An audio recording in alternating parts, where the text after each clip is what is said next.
now they're going to say S-hole over and over and over because Trump is the president. I mean, let's be clear. This is why they are changing their editorial standards. So here's Jim Acosta saying it over and over and over. We bleeped it out, but he did not bleep it. In which the president referred to countries like Haiti and countries in Africa as a hole. Obviously, I apologize for using this word here, but this is a quote from the president.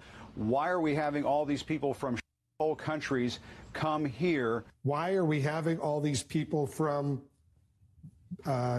you get the point. Mm-hmm. And I notice you, Wolf, you hesitated to use that word. I hesitate to use it myself as an S-hole or hole is what the word that the Washington Post is quoting the president as saying. Okay, I remember when they were suggesting, there was a rumor that I think it was Barack Obama directly to Jeffrey Goldberg. So cursed about Benjamin Netanyahu, if I'm not mistaken. I think that happened as well. This new editorial standard where you only quote the curse word in order to humiliate Trump is obviously directed at Trump. Chris Cuomo, who's just an ass of epic order, he came out and he said that Trump gave this word to the world, right? No one had ever heard this word before. Trump actually originated it. The president is just showing you who he is. This is who he is, okay? We sum it up in a word, okay? There it is. This is the gift that he decided to give the American people. So he says the president, this is who he is. He is a bleep hole, right? This is what Chris Cuomo now says about Trump. So are they really that upset about the vulgarity? Of course they're not upset about the vulgarity. That's nonsense. Okay, that's nonsense. They don't care about the vulgarity. Now, the second thing they've become upset about, again, wildly overshooting the mark. If they want to hit Trump, they should hit him on the idea that immigrants cannot be judged by their country of origin, right? That's where they should live. They should live right there. But they're too stupid. They can't do it. It's impossible for them. So instead, the media have decided to say that there are no countries that are bleep holes. All countries are fantastic, right? There are none. All the countries are great. If you believe this, ask an expatriate from North Korea whether the country is a bleep hole. Ask an expatriate from Sudan whether they would prefer to go back.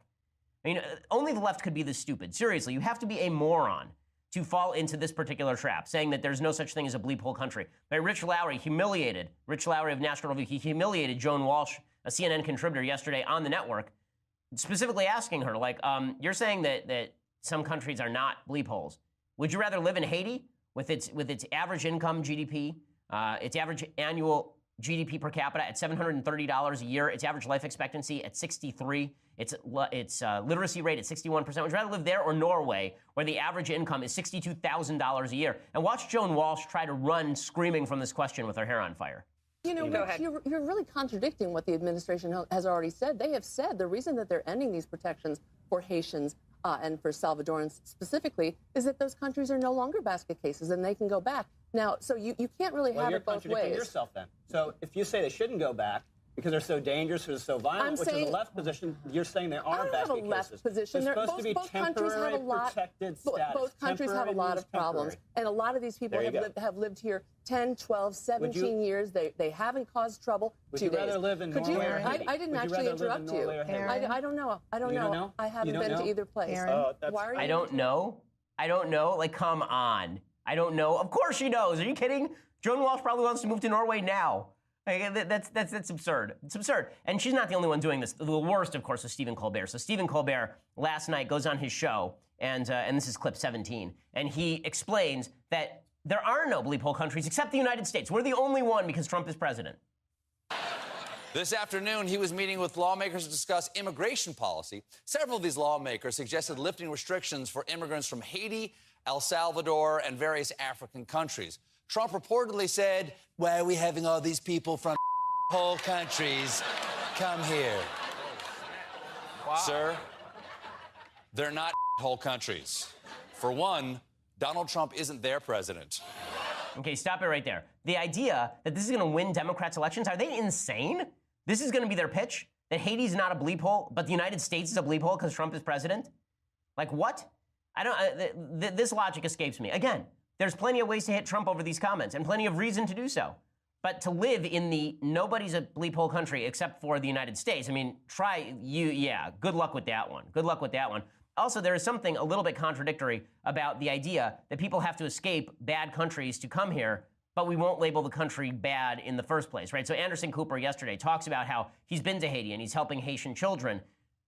It's a great story, but I'm wondering, if Anderson Cooper is making the case that people from Haiti are wonderful, that's fine. But if he's making the case that Haiti is not a bleep hole country, in the sort of common parlance, that it's not a crappy place to live. I mean, obviously it is a crappy place to live, and Anderson Cooper's telling you a story about how crappy a place it is to live. Here he is.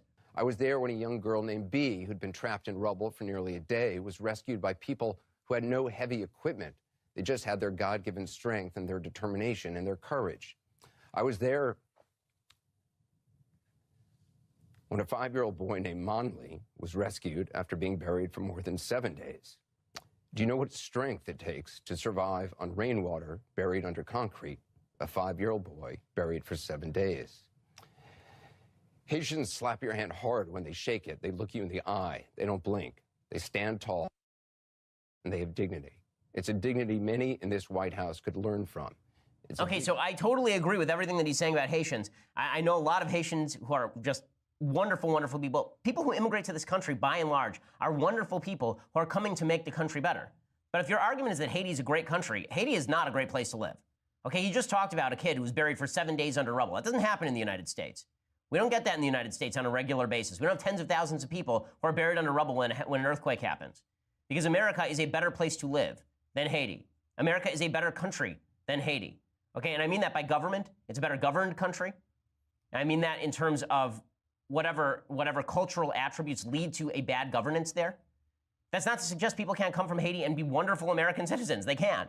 But to suggest there are no differences between countries is just silly. It's just silly. And that's why I'm so bewildered by the tack that the media have chosen to take here. Now, in a second, I'm going to explain where the media are on more solid ground and how they are universal in their condemnation and where there's a possible read that is a little more vague than the one that they are espousing, and just people who are suggesting that Trump is a racist. So the list of people in media who are saying that Trump is racist for saying this it's endless, right? It's a very, very long list. So here's just a quick montage of everybody in the media suggesting that President Trump is obviously a racist for the stuff that he said.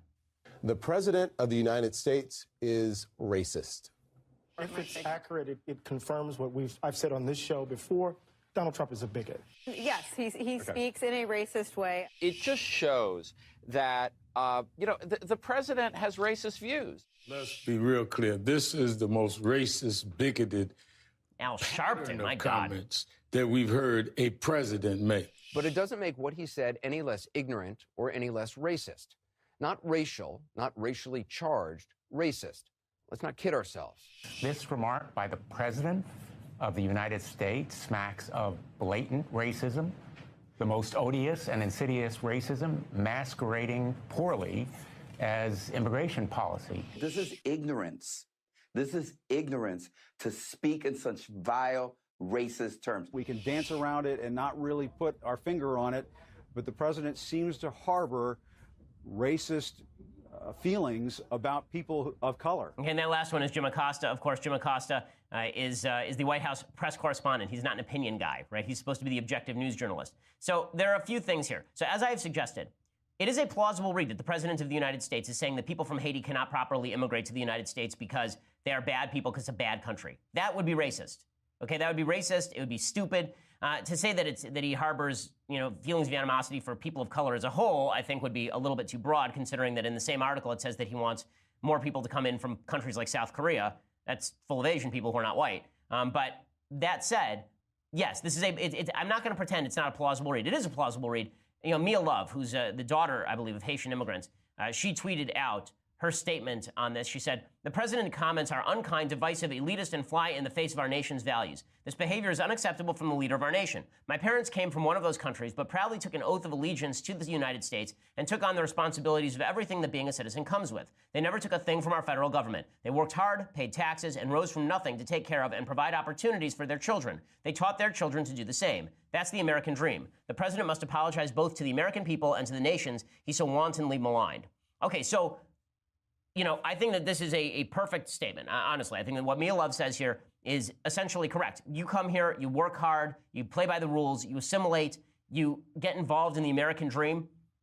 Anyone who does that should be able to come in. And if what Trump is saying is that people should not be able to come in based on their country of origin, that's silly. Okay, that's silly. It's not just silly, it's racist. It actually is racist, and it is bigoted. But there's another plausible way to read what Trump is saying, right? The other plausible way to read what Trump is saying is for him to be saying what I said earlier, which is that if you are going to judge people alone by their country, which you should not, You should not, but that's what the diversity visa lottery program does. If you're going to judge people's merit based on just country of origin, you cannot pretend that all countries of origin are equally likely to produce the same level of assimilatable citizens. That would just be silly. It's obviously untrue. And the data support this. Right? There's a study from the Institute for the Study of Labor, December 2009. Ruth Waifo Oyuleri of Georgia Institute of Technology and Maharuf Oyalala, the University of Vermont. And here are their findings. Okay, their findings are, although immigrants from South America, Canada, Oceania, and Europe use any form of welfare at the same rate as U.S.-born immigrants from Asia, Africa, Central America, and U.S. protectorates, those ones use welfare more. So if you're an immigrant from Asia, Africa, Central America, or U.S. protectorates, you use welfare more. And then they actually analyzed to see whether this was just based on the level of poverty that people are when they come over to the United States, if it's based on family size. They say, we reject the hypothesis that welfare usage is identical across immigrants and U.S.-born, and also reject the related hypothesis that welfare usage is identical for immigrant groups. This result suggests that welfare usage is not affected by solely economic and standard demographics. This implies that culture, value, network information, or institution of groups might have a significant role to play in individuals' choice to use welfare. Culture, values, network information, and institutional background were not controlled for in our probability model and may explain the differential welfare usage across group despite controlling for the standard economic and demographic variables that should predict welfare usage. Birthplace matters for welfare usage in the U.S. This is their conclusion. Birthplace matters for welfare usage in the U.S. Now, that's not, again, to imply that where you were born means that inevitably you're going to use welfare. That's silly and racist. It doesn't mean that as individuals, we can judge you based on your country of origin. It does mean that if you are going to say, we get to now take in 10,000 immigrants, those 10,000 immigrants are either going to come from South Korea or they're going to come from Russia, right? An Asian country, or they're going to come from with a history of Western civilization, or Russia, where there is very little history of Westernization, right? Which one are you going to choose? And you can only choose one. You're just going to do it based on the country description. Then you would probably say, I'd want the South Korean citizens and not necessarily the Russian citizens if you were going to create a hierarchy of people who are able to assimilate easily in the United States. That's not a rip on individual Russians.